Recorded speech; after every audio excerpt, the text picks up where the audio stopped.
And while we're in this space, I'm going to invite John Henry in to give you some interesting observations of his own. And you can keep your hands on your heart or relax, whatever's most comfortable for you as you listen. He has a very good sense of humor, so hopefully we'll get a taste of that.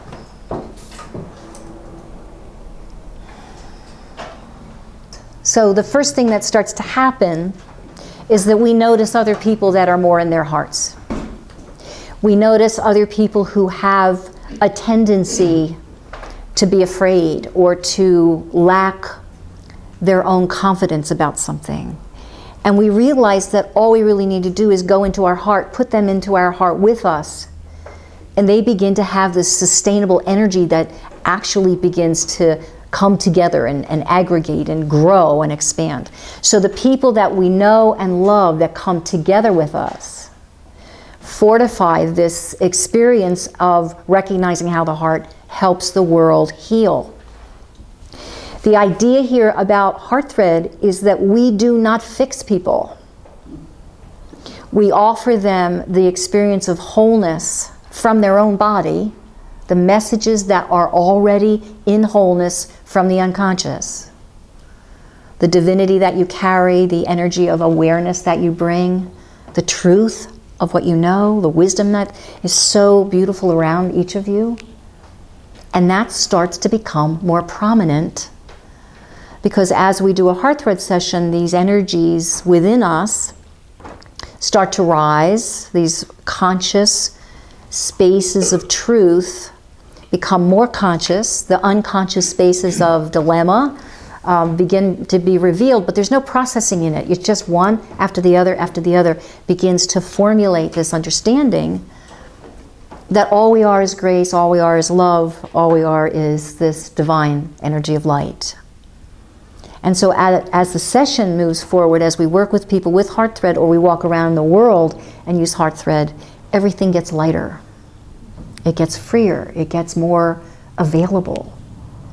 In other words, that energy of being together in a unified way, a heart field becomes more prominent in us, and so it's called out in others because they have a heart field as well. And when we share a heart field, we call it the field of union.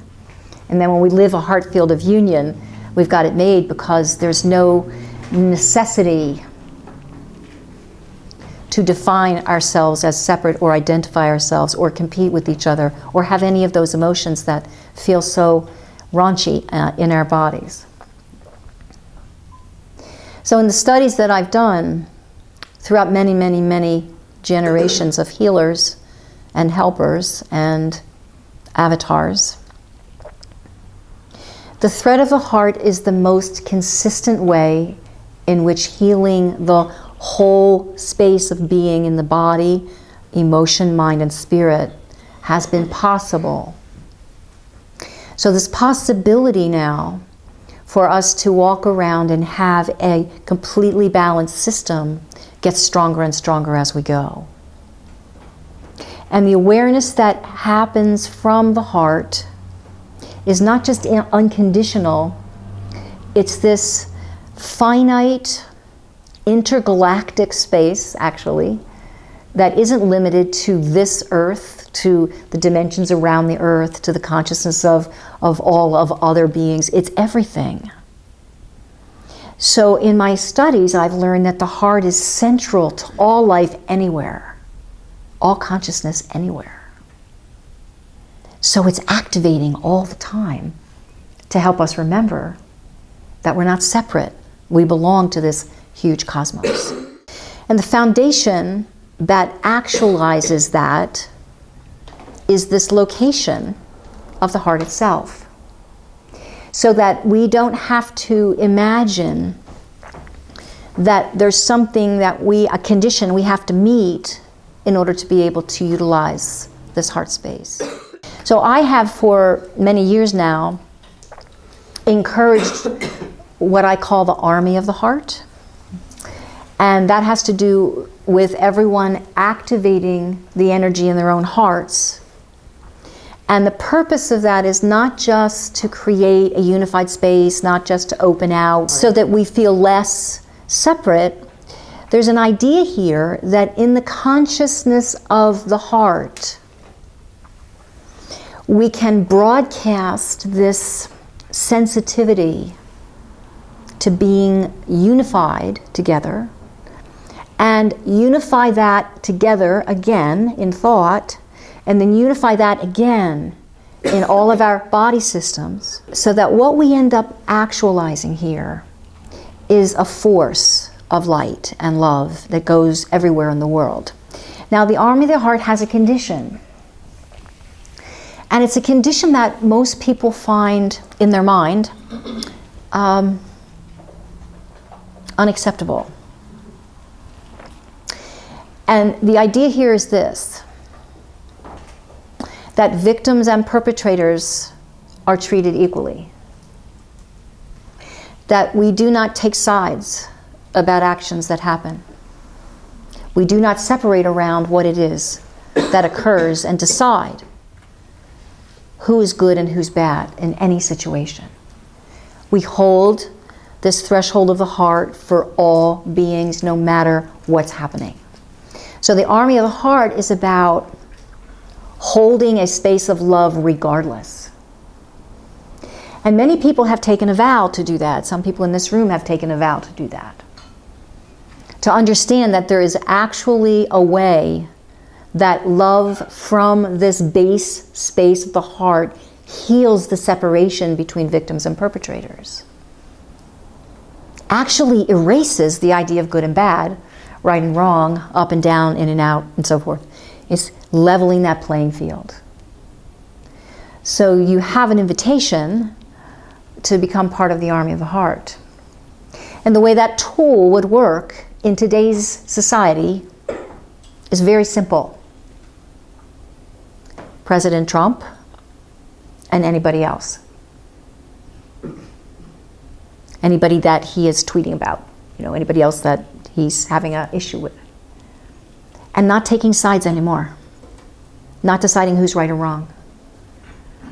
Not deciding he should be impeached and somebody else should come in and this isn't right and that's wrong. Or, if you're a Trump supporter, getting mad at the people that he's getting mad at, because he has a right to get mad at them. Doesn't matter which way it is.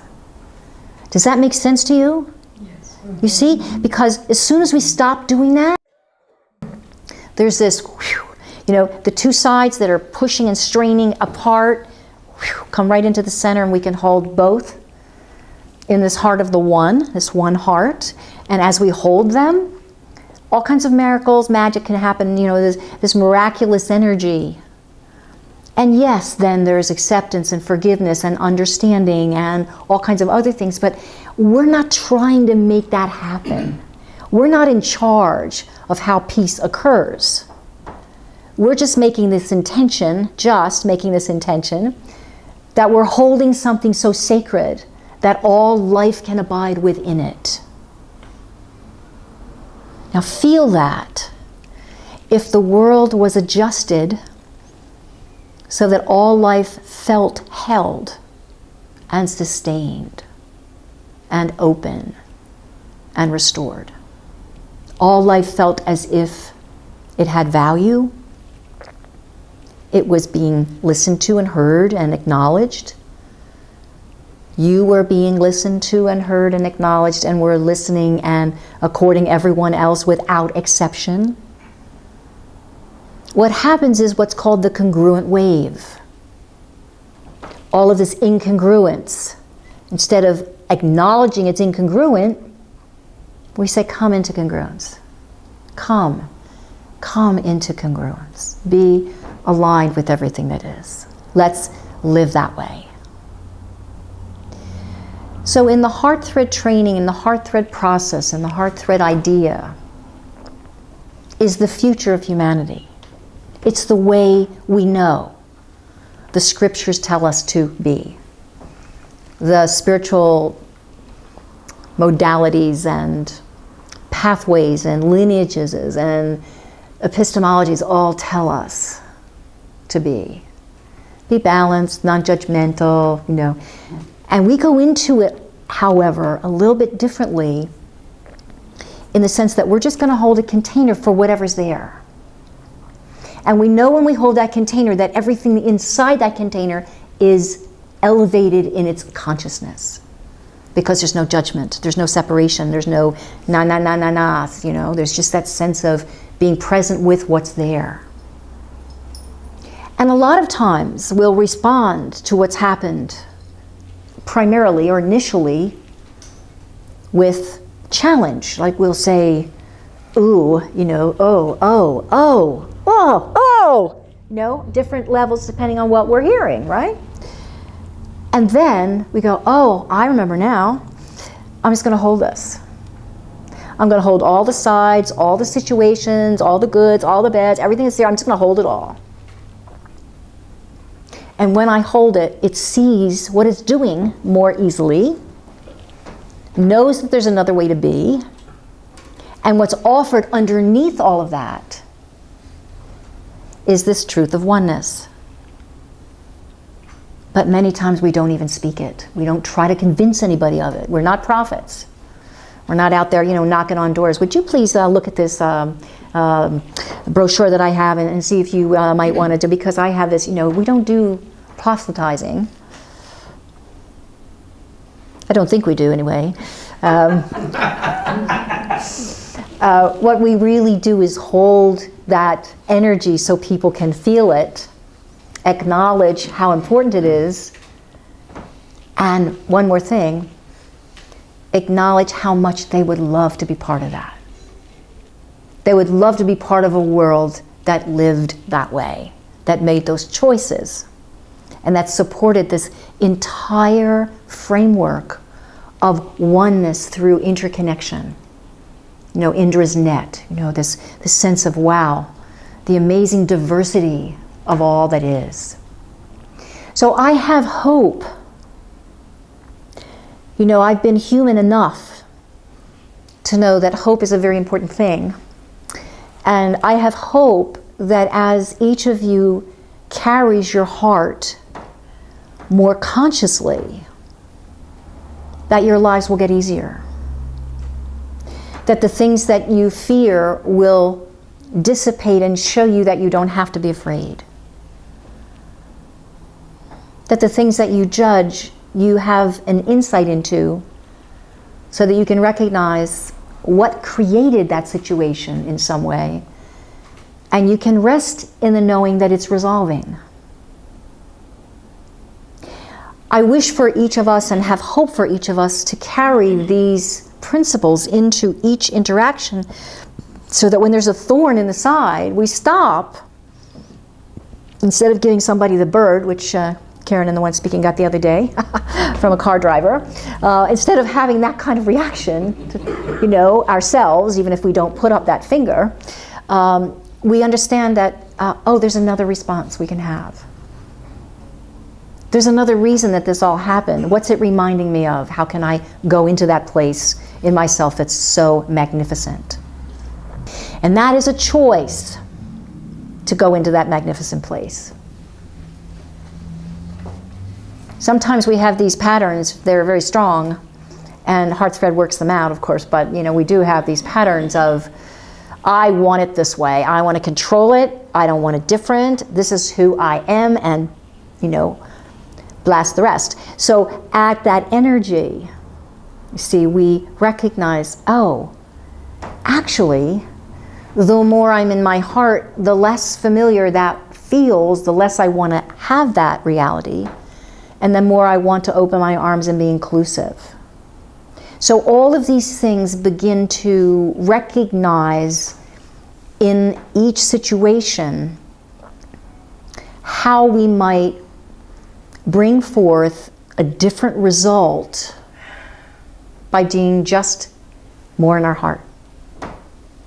The idea here also is that we can share this with each other, because we can go out those threads that we worked with a little while ago, connect in with someone who's having an illness or having a challenge. Doesn't matter. If they're having a challenge, we send our heart thread to them, connect in with their heart thread, and send them the restfulness of that heart energy, if that's appropriate, or the excitation of the heart energy, or the healing of the heart energy, or the understanding, whatever it might be. So any emotion you have that has any charge on it goes immediately into the heart space. Any person you have a charge with goes into the heart space. Any place inside of you that doesn't necessarily know what to do, is confused, upset, whatever, go into the heart space. The upper energy centers and the lower energy centers meet in the heart. So that means all of our unconscious energy, all the spaces of trauma where we've put all of those situations that happened when we were little, when somebody said that we were stupid or not pretty or not handsome or not anything or not whatever, it's all in the body. It's held in the body in patterns. And those patterns keep attracting the same patterns. Have you ever wondered why the same things keep happening over and over and over again, even though you make all these affirmations? You make these prayers. Oh no, it's not going to happen again. Round it comes, round it comes, round it comes, right? It's because the energy has not yet been acknowledged. It's in there, but it's hidden and it's been pushed away into the corner, and maybe your breath doesn't even get down there anymore. And it's dark in there. So in the HeartThread work, we open all those spaces up so you actually feel your body again, you actually balance your body again, feel the commitment to be here, belong here, that I really belong on earth. I don't want to go home anymore, I think I'll stay, having your present experience full of your presence itself. So there's not all this confusion about where should I really go, and what should I really be doing, and how should I really be honoring my own life force. So in the process of opening up these trapped areas of unconscious trauma, from minute to amazingly big, what gets liberated is this self-authority, this ability to know who you are, why you're here, what it's time for in your life, and to get cracking with it, so that you don't have to wait any longer for some outside external force to give you permission to do it, or to feel it, or to live it. So I have permission to live my own life. See all these sentences that would come. I owe allegiance only to myself. I am responsible only for me. See, all the threads and the energies are then aligned in love and not in codependence, not in the sense of this person's hanging on to me because they don't feel my heart thread. So if I have my heart thread connect to theirs, they'll stop hanging on to me. And they'll become liberated in and of themselves, and then be able to live and work in that process. So there's a lot of very credible information about why this works. And the experience of being in a field of the heart makes it safe for the body to communicate, and cells do not grow if they don't feel safe. That's a biological fact. So we create a field, like we're in a container, so we have this field. We create a field of the heart so that the body can grow again. The aliveness can happen again. The vitality can come back to us aging people, people over the age of whatever. Dependent, that's again, very subjective, isn't it? But the idea here is that we're free to co-create a new world inside our body, in our lives, and in the extended space that we live in. And this environment of the heart is extremely important because the environment affects our genes. It affects how we grow and what happens to our health and what happens to all the systems of our bodies. And if our breath isn't moving all the way through all of our cells, then our innervation, our nervous system and our circulation, everything is compromised. So breathing from this heart space and breathing the heart into all spaces becomes very literally an opportunity for there to be a magnificent coming together of the truth of who you are, the potential and purpose you bring, and the intention that you have to live it. So it's very beautiful.